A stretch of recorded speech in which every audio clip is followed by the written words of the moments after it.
Hey guys, happy Easter. I'm back again, and this time I will be reviewing John Wick, which is, by far my favorite movie with Keanu Reeves since The Matrix. And this is probably Keanu Reeves' best movie since The Matrix, for my opinion, of course. I bet a lot of people are agreeing with me on this because it's like one of the best action movies ever made.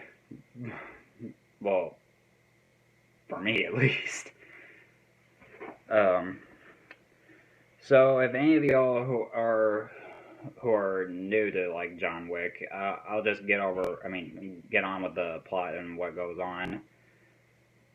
So basically, it's basically Keanu Reeves shooting people in the face for about 90 minutes, and it is awesome.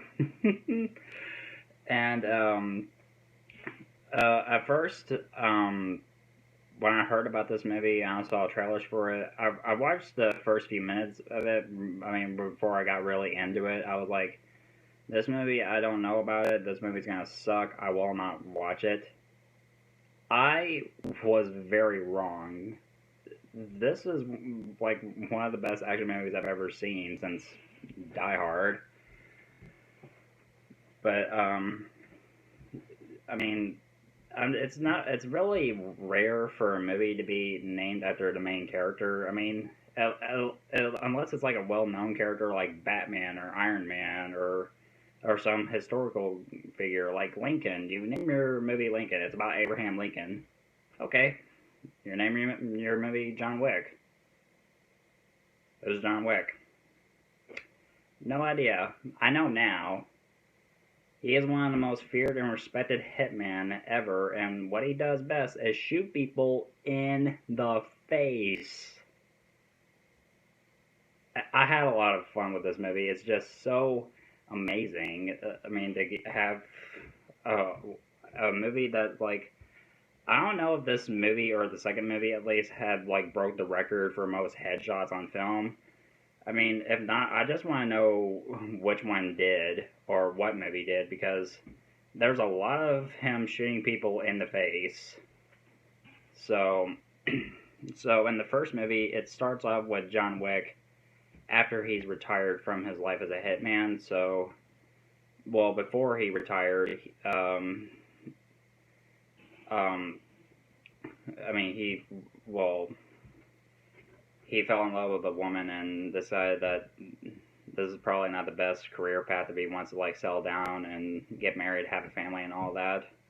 So he retired, and they at first they lived their lives in peace until, well, the movie starts off with a bit of a sad beginning because his wife was diagnosed with, I guess, like cancer or something. They don't really explain what she was diagnosed with, so I'm guessing cancer. So she dies, and in her will, she had a puppy delivered to John, so he wouldn't have to be alone, and he would have like something to love her and care for her. So then one day he stops at a gas station and gets in an argument with a bunch of Russian gangsters. One of them is from one actor who plays one of the gangsters and is from Game of Thrones. I keep forgetting the actor's name, but I'm really hooked into Game of Thrones now. But I wish they had it on like Hulu or Netflix, but sadly they don't. I mean, seriously, HBO, just put the show on Netflix or something. Seriously. Well, anyway, I'm losing track here. So John thought the argument was like over, so he heads back home, and you know. So later that night, so the Russians they break into his house, beat him up, steal his car, and the most disturbing moment that makes me cringe, and it probably makes a lot of people sad and a lot of animal lovers sad. They killed his dog. I don't know. It's just so he decides that John decides that he can't just let this go because that dog was the only thing that he had left of his wife, and they took it from him. So he goes on a murderous rampage of revenge by shooting people in the face. And it lets you know immediately just how feared and respected he is. Not by showing him killing everybody, I mean, a lot of people. But... So when the Russians, like, take his car to this chop shop, and this one guy's like, where'd you get that car? And the one Russian guy, he's like, well, I stole it from this one guy and I killed his dog. So, and the owner of the chop shop immediately just punches the Russian guy in the face, and one of the other Russians, he's like, you know, the boss ain't gonna like this, and so he's like, I'll give him something that he'll understand. So so he gets a call from the Russian mob boss who was in the girl with the dragon tattoo with the original Swedish version, and he was also in Mission Impossible Ghost Protocol. I forgot his name, but at least he's in this movie. So yeah, he died like earlier last year, so rest in peace.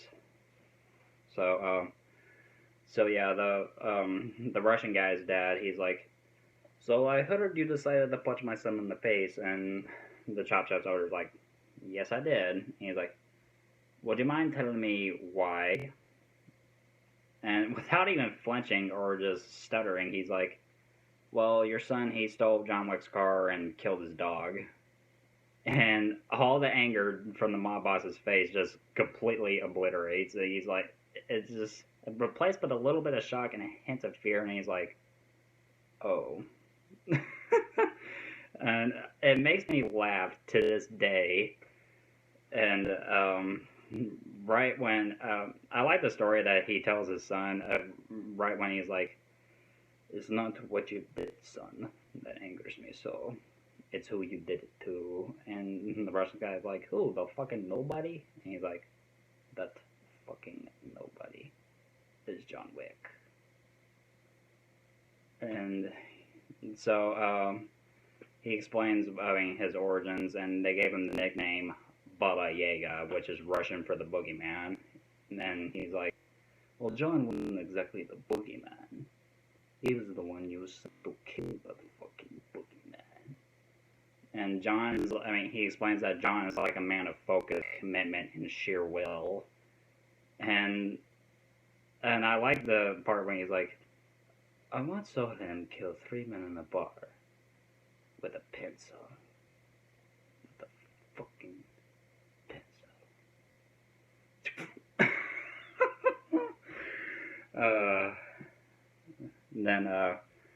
So he sends a couple of guys over to John's place, and he just mows them down. He's like, and sorry for the language and everything, so sorry. If any of my family is watching this, sorry. So anyway, back to the review. So John, he just like I said, really good at what he does, shooting people in the face.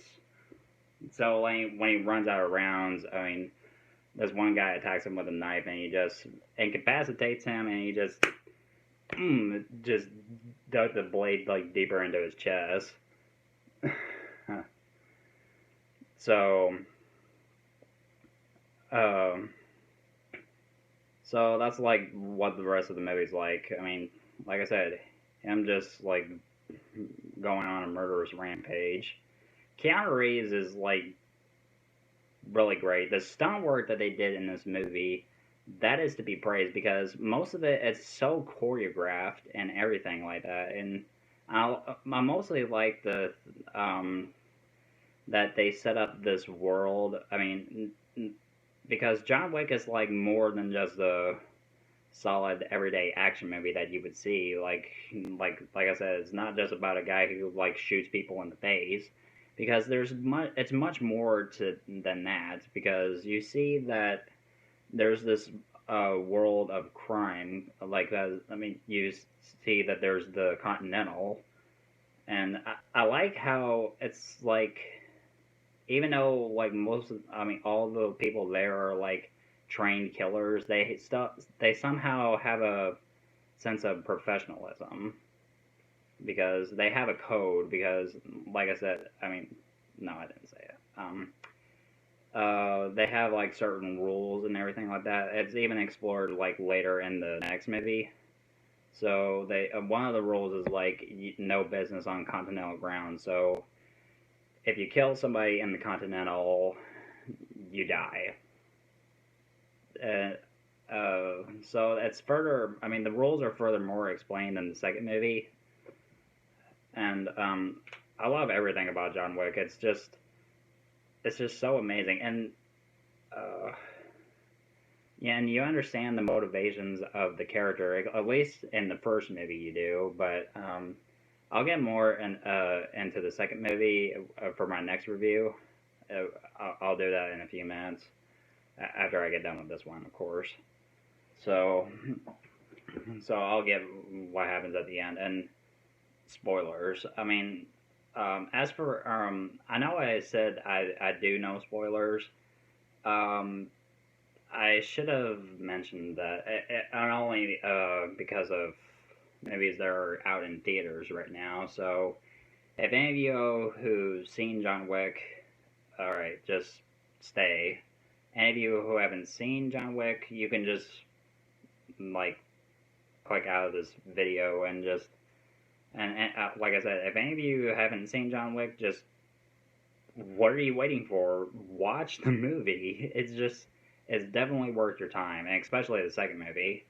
So many headshots. So, all right, so I'm just gonna get on what happens in the rest of the movie. So, Willem Dafoe is also in this movie, and uh, a lot of great actors are in this movie. I mean, in the first movie and the second movie as well. They also have Common in the second movie, so I'll just get with that in my next review. So what happens is one scene I mostly like is when John gets captured and and right when he's like being tortured and everything, and he tells the Russian mob boss Vigo, I mean that's the character's name. He's like, when my wife died, I lost. I mean, he's like, when his wife died, he lost everything until the dog arrived at his doorstep, and he's like, he felt like a little bit of resemblance of hope, an opportunity to grieve alone until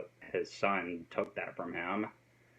And I mostly like when he's like, people keep asking me if I'm back, and I really didn't have an answer. But yeah, I'm thinking I'm back.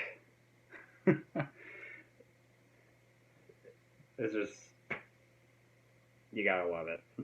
And so, after a bunch of like, you know what, so, uh, so yeah, he finds the Vigo's son, and then, of course, he kills him. So you're like, yes, finally we get that. And so right when Vigo is like trying to get away, so I mean, John like kills the rest of his guys and stabs him in the neck, and then that's pretty much it. So John Wick is definitely worth your time. If any of you haven't seen the movie, it's just so great, and I really love the second movie. I wouldn't say I love it just as um, much as the first movie, but it has a much higher body count than the first movie. So yeah, so I'm gonna give John Wick an A plus. Were you expecting anything else? So yeah, I had a lot of fun with this movie, and especially the second movie. So I'll get on that in a little while. So adios, happy Easter.